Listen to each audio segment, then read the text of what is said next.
చిగురించబోతుంది. గొప్ప దినాలు నువ్వు చూడబోతున్నావు.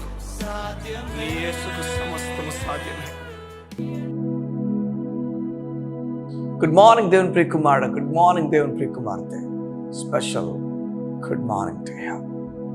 హృదయమంతా వేదంతో నిండిపోయిందా? వారన్న మాట 10 మార్లు జ్ఞాపకం వచ్చి నీ హృదయం అంతా బాధతో నిండిపోయింది ఉదయాన్న. వెంటనే నువ్వు వినగానే ఏంటి పాస్టర్ గారు ఇలా మాట్లాడుతున్నారు, దేవుడు నాతో మాట్లాడుతున్నాడు అనిపిస్తుందా? నిజంగా నీ గురించి ఎరిగిన వాడిని దేవుడు. నీవు సతమతం అవ్వడం ఆయనకి ఎప్పుడు ఇష్టం లేదు. మీరు ఒక మాట చెప్పండి, మనకు బిడ్డలు ఉంటే ఆ బిడ్డలు మన ముందు ఎప్పుడు ఏడుస్తుంటే ఎంత సంతోషం ఉంటుంది మనకు. సంతోషంతో ఉంటాం, మనం బాధతో ఉంటాం. నా బిడ్డలు ఇప్పుడు ఏడుస్తారని చెప్పి అయ్యో తినరు సరిగా ఏడుస్తుంటారని చెప్పి ఇప్పుడు బాధపడమా? ఎప్పుడు బాధపడుతున్నట్ట.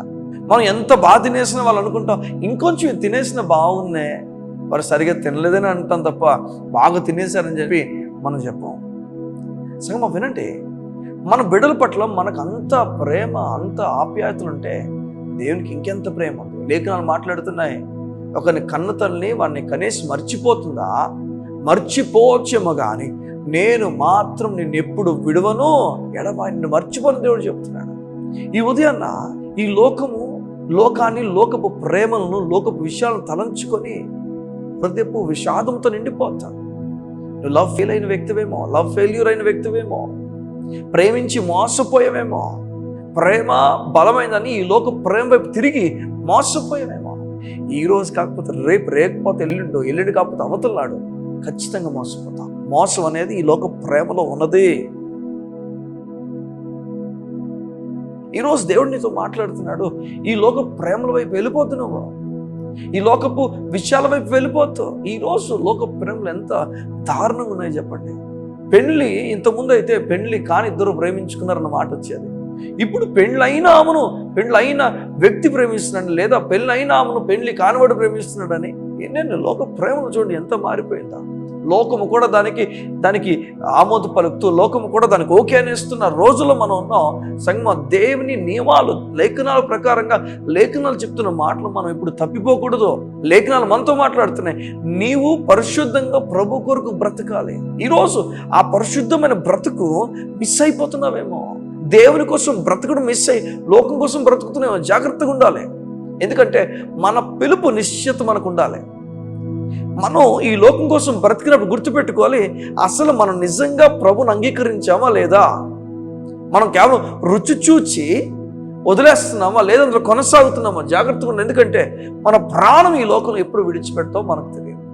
మన జీవితం దేవుని మీద ఆధారపడకుండా కేవలము ఉత్తునే మనం ముందుకెళ్తే మోసపోతాం.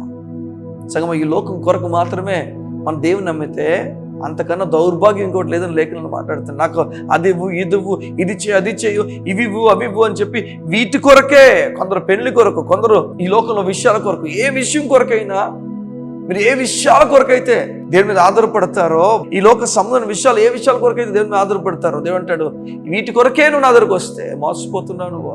నువ్వు అసలు శిష్యులైన పరలోక రాజ్యం కొరకు ఆశపడాలి. యేసు నీ కొరకు మరణించి తిరిగి లేచాడు అన్న పాప క్షమాపణ నీకు ఇవ్వబడదన్న విషయాల కొరకు ఆశపడాలి. మనం విషయాలు మారాలి. ఈరోజు ఉదయం లేచి దేని కొరకు నువ్వు ఏడుస్తున్నా నాకు తెలియదు. ఏది ఈరోజు కన్నీరు తీసుకొచ్చింది నాకు తెలియదు. నీ కుటుంబపు గొడవలేమో, లేదా నీ కుటుంబ విషయాలేమో. కొన్ని మార్లు మనం సర్దుకొని వెళ్ళకపోవడం వలన కూడా కన్నీరు వస్తుంది. మనం సరి చేసుకోకపోవడం వలన కూడా కన్నీరు వస్తుంది. ఎందుకంటే మనకు నచ్చని జరుగుతుంది కనుక, మనకు నచ్చని జరుగుతున్న దాన్ని మనం తట్టుకోలేకపోయినప్పుడు మన కన్నీరు వస్తాయి.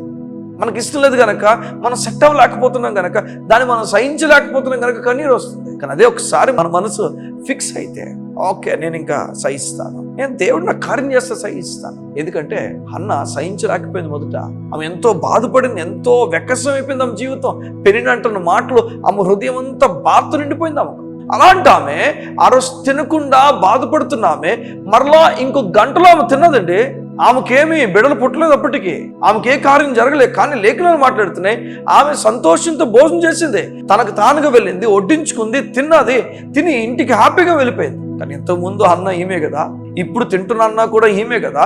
తినకపోకుండా ఉండడానికి కారణం ఏంటి? తినడానికి కారణం ఏంటి? అడ్జస్ట్మెంట్ అంతే. దేవుని మీద ఆధారపడడం అంతే. ఈరోజు దేవుని మీద ఆధారపడకపోవడం వల్లనే ఈ సమస్య. నిజంగా అస్తమానం ఇంట్లో గొడవలేమో, అస్తమానం ఇంట్లో అది ఇది మాట్లాడుకోవడం, లేదా స్కూల్స్లో కాలేజ్లో ఎక్కడ పడితే అక్కడ మనశ్శాంతి మీకు లేదేమో. మీరు అడ్జస్ట్ అవ్వాల్సిన పని ఉంటే అడ్జస్ట్ అవ్వాలి. నేనే బాస్ని, నేనే అన్ని చేసేస్తానంటే మీరు ఎప్పటికీ అడ్జస్ట్ అవ్వలేరు. ఖచ్చితంగా ప్రతిదినం గొడవే. ఇంకా ఉదయం లేచి ఇంకా బ్రష్ కూడా చేయక మునిపే గొడవ స్టార్ట్ అయిపోతుంది మీకు. బాస్ మీరు కాదు, మరొకరు కాదు, బాస్ నీ దేవుడు. ఆయన మాట బట్టి మనం అడ్జస్ట్ అవ్వాలి. ఎప్పుడైతే ఆయన మాట బట్టి అడ్జస్ట్మెంట్ స్టార్ట్ అవుతుందో నెమ్మది హృదయ అంతరంగాల్లో పుట్టేస్తుంది. నిజంగా ప్రేమ, సంతోషం, సమాధానం, దీర్ఘశాంతం, దయాలత్వం, మంచితనం, సాత్వికం, ఆశా నిగ్రహం, విశ్వాసం, ఇవన్నీ ఎక్కడికి వెళ్ళిపోయింది మీరు ఎక్కడికి వెళ్ళి, ఇవన్నీ ఫలము. ఈ ఫలం ఎక్కడికి వెళ్ళిపోయింది మీలో ప్రేమ ఉండాలి, సంతోషం ఉండాలి, సమాధానం, దీర్ఘశాంతం ఎక్కడికి వెళ్ళిపోయింది. మనం చాలాసార్లు ఇంకొకరిని బ్లేమ్ చేస్తాం.